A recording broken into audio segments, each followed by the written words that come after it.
Our daily cancellation begins with one of our favorite characters in this segment, Lizzo.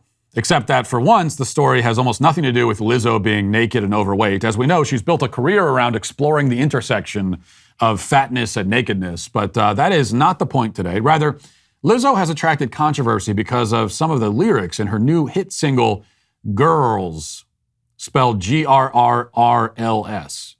As we know, Lizzo almost certainly cannot define the word girl, but perhaps she can define the word girl. I don't know.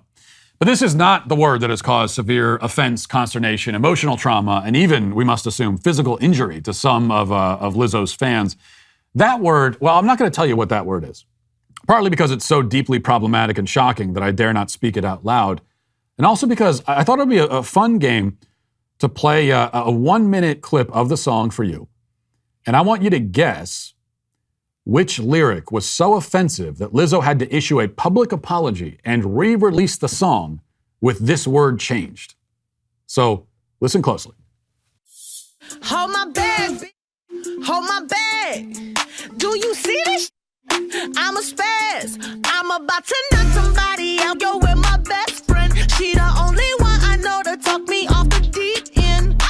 Cause that's my girl, we codependent. If she with it, then I'm with it. Yeah, we tussle, mind your business. So slew. That's my girl, we CEOs and dancing like a C-ho. We about to throw them bows. Let's f*** it up. Where my girls at? Where my girls at? Yeah, this the type of fight I'm looking for. Where my girls at? Let me take these earrings off and hit the boosie ratchet with my friends. I'ma go Lorena Bobbitt on him so he never f*** again. Now you can't f*** again, bro. Lizzo, once again proving herself to be the greatest poet of our time, or any time. Shakespeare may have written a clever line or two, but he never would have thought to write something like, yeah, we tussle, mind your business, zoo, Sulu. That's my girl, we CEOs, and dancing like a CEO. Only Lizzo could come up with something so profound and moving. If Shakespeare had written that, they would have, assumed he was having a stroke or something. But we're dancing around the point here. Indeed, I dare say we are even dancing like CEOs around the point. The question we still must answer is which word, out of all of the words you just heard, though maybe a bit too generous to call all of those words, which was considered objectionable enough to necessitate changing the song? She says the word multiple times. She uses the word hoe multiple times. She drops F-bombs. She uses the term boozy ratchet, whatever the hell that means. The whole thing is about her engaging in acts of violence. The song is one big threat to jump some unspecified person and commit felony assault, or worse. And it's a potentially dangerous message, too, because it might inspire other out-of-shape women to pick random fights with strangers, thinking that they can knock somebody out when they've never thrown a punch in their lives and probably will just break their wrists if they tried. So is that the problematic message? Or how about the part where Lizzo says that she's going to cut a man's penis off so that he can never have sex again? That's pretty disrespectful. Is that the offensive part? The entire song from beginning to end is vulgar, stupid, and violent. She could scrap the whole thing and replace all the lyrics with the sounds of feral cats fighting inside a dumpster, and it would be a vast improvement over what you just heard. So what is the specific line that caused the problem? Well, it turns out that the only offensive word in that song was the word spaz. Now, if you recall at the very beginning, she sings, hold my bag, hold my bag. Do you see this shit? I'm a spaz. Again, pure poetry. But that's the problem right there. I'm a spaz. Quite literally, the least offensive word in the entire song, one of the only lyrics that we don't have to bleep on this show, is the word that people are offended by, of course. As Entertainment Weekly reports, the term spaz is now, as of about 12 seconds ago, considered an ableist slur. In fact, in their report, Entertainment Weekly censors the word, much like they would if it was the N-word or the F-word. Bitch is still written out in the article. But spaz, or the S-word, as it will now be known, is censored. Many of Lizzo's fans took her to task for ableism in her song, which promotes felony violence and forced castration. But the real problem is the ableism. One of the fans leading the charge was Hannah Divany, a disability advocate with pronouns in her bio.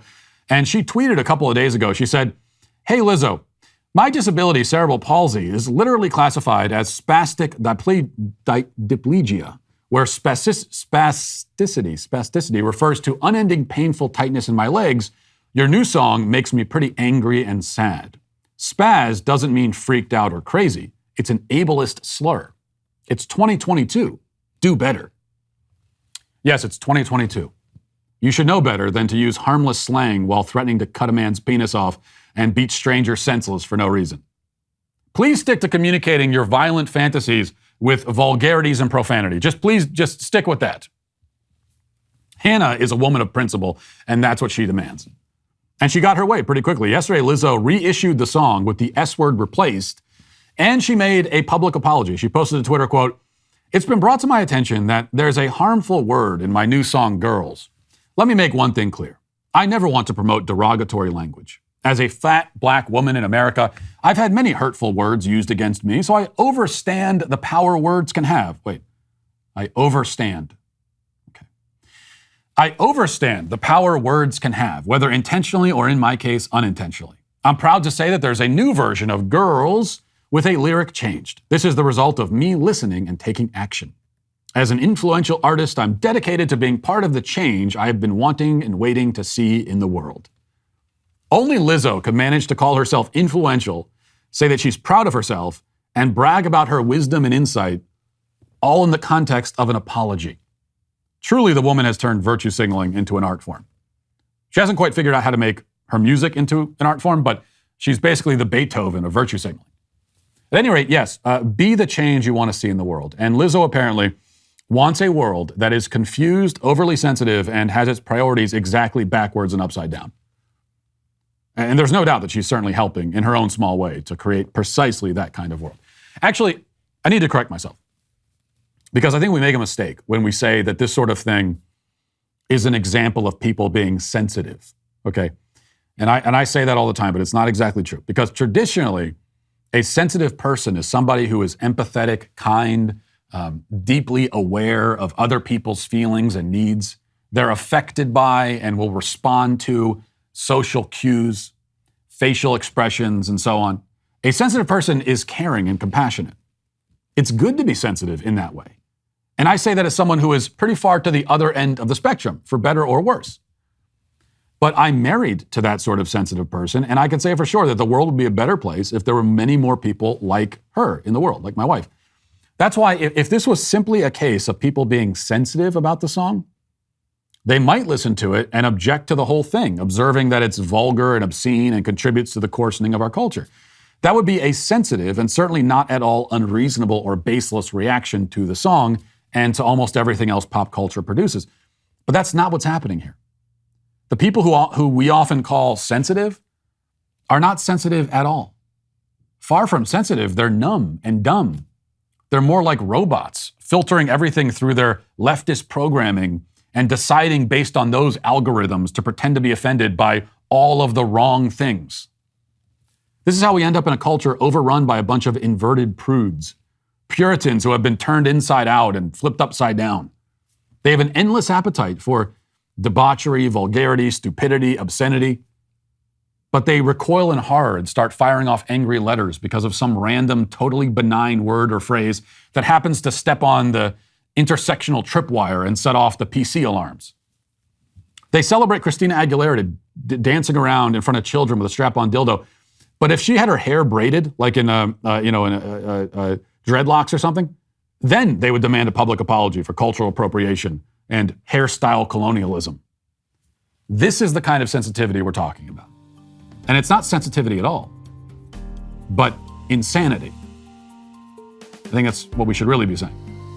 And that is why, not just Lizzo, but everybody involved in this story is today canceled. If you enjoyed this video, be sure to give it a thumbs up and share it with all your friends.